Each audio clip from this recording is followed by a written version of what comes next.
So I pulled up this VIP listing agreement here.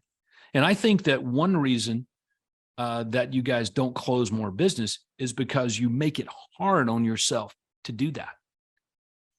So back in the day, when me and my team were in existence and we were going on a lot of listing appointments, you guys, I think, know my track record. We would list 50, 60, 70 houses a month. That wasn't uncommon. And this goes on for a long period of time, and we're doing really well, but that also meant that we lost. Like, there was a lot of times we didn't win. And at this point, I don't have to go on appointments anymore, but I was obsessed with winning. Like, I didn't like losing a listing appointment or a listing to anyone, let alone some real estate agent I never heard of, didn't even know they existed on planet Earth. My assumption is they're not doing as great a job. They haven't built this great infrastructure and system to help the customers. So I was hyper competitive in this area. All right. So we were obsessed with winning it. So what we did is we started trying to figure out, like, what's going on here? What are the consistencies in not winning the customer? And what we discovered is that taking in all that information for 20, 30 minutes of cool stuff that we did, if they had introduced competitors into their world, like they got a referral from somebody else, or they saw somebody else's marketing, they were planning on interviewing other agents, but whatever, if there was anybody else involved, including themselves, considering for sale by owner, we noticed that we weren't as good at converting that business. If they were pre-sold on us, like, it was 100%. But if there was other people, even themselves, in the mix at all, then our conversion percentages were a little bit lower. And then we worked on two elements to fix that. The first element was the BOM, the pre-selling system. Okay. So here's what that meant. That meant that every single appointment that wasn't a referral got the BOM. They got that box delivered to them in time before the appointment. So we trained the ISAs to basically book appointments no sooner than 72 hours out for sellers. And every seller got the BOM. And I know many of you do business that way right now. It's in the booked appointment plan for sellers. When you launch that plan, your seller gets the BOM. All right. If it's not a referral, if it's a referral, you don't send it. I get it. I wouldn't either. We didn't. But if they weren't a referral, that was number one. They got the BOM. We assumed we were in a competitive situation, including competing with the owner themselves to sell at FSBO. We pre-sold them with the shock and awe package, and it was a box loaded full of goodies that the competitors couldn't knock off, and neither could the owner themselves. All right. So that was number one. Number two,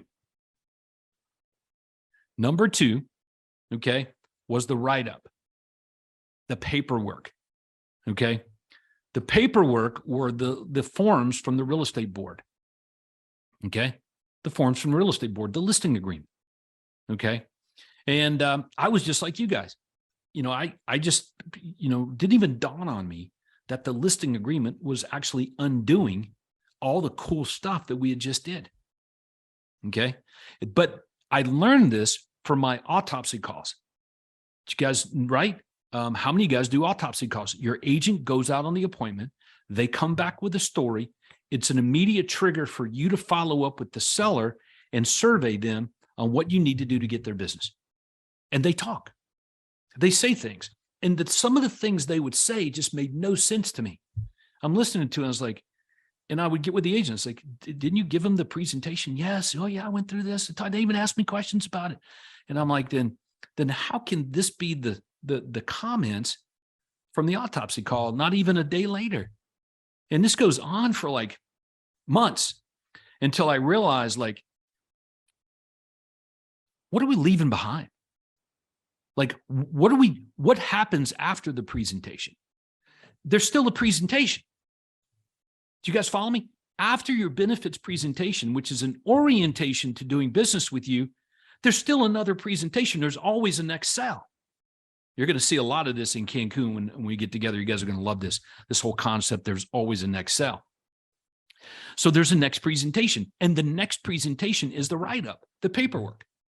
So the listing agreement gets put in front of them, and the listing agreement that most of you guys use it's birdcage liner. It's horrible. It does nothing to further or represent or resell or assume they're not sold on doing business with you. It's blanks that you fill in, for example. All the promises that you guys made during your presentation, all the cool things you were going to do, if you're using board forms, it undoes it all. It essentially says you're not going to do those things that you just said you were going to do. Now, some of you guys may not agree with that or take issue with it, but it's true. If it doesn't say you're going to do what you just said you were going to do, that means you're not going to do it. That's the psychological part of this whole gig. There's already a tinge of skepticism. They're thinking about maybe doing it themselves or with other people anyway.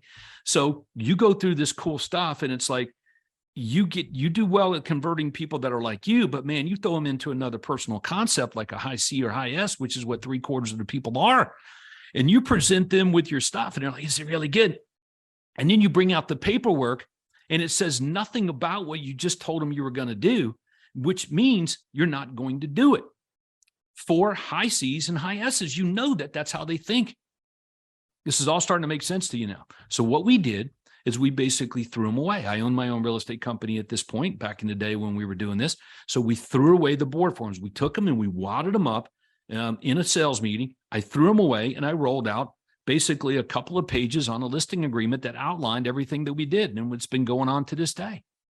Okay. So in the agreement, the listing agreement is an extension or another presentation. The board form, can you imagine using the board form as a presentation? That's what many of you guys are doing. So if you're trying to close more of the people when you meet with them, number one, pre-selling, and number two, your listing agreement.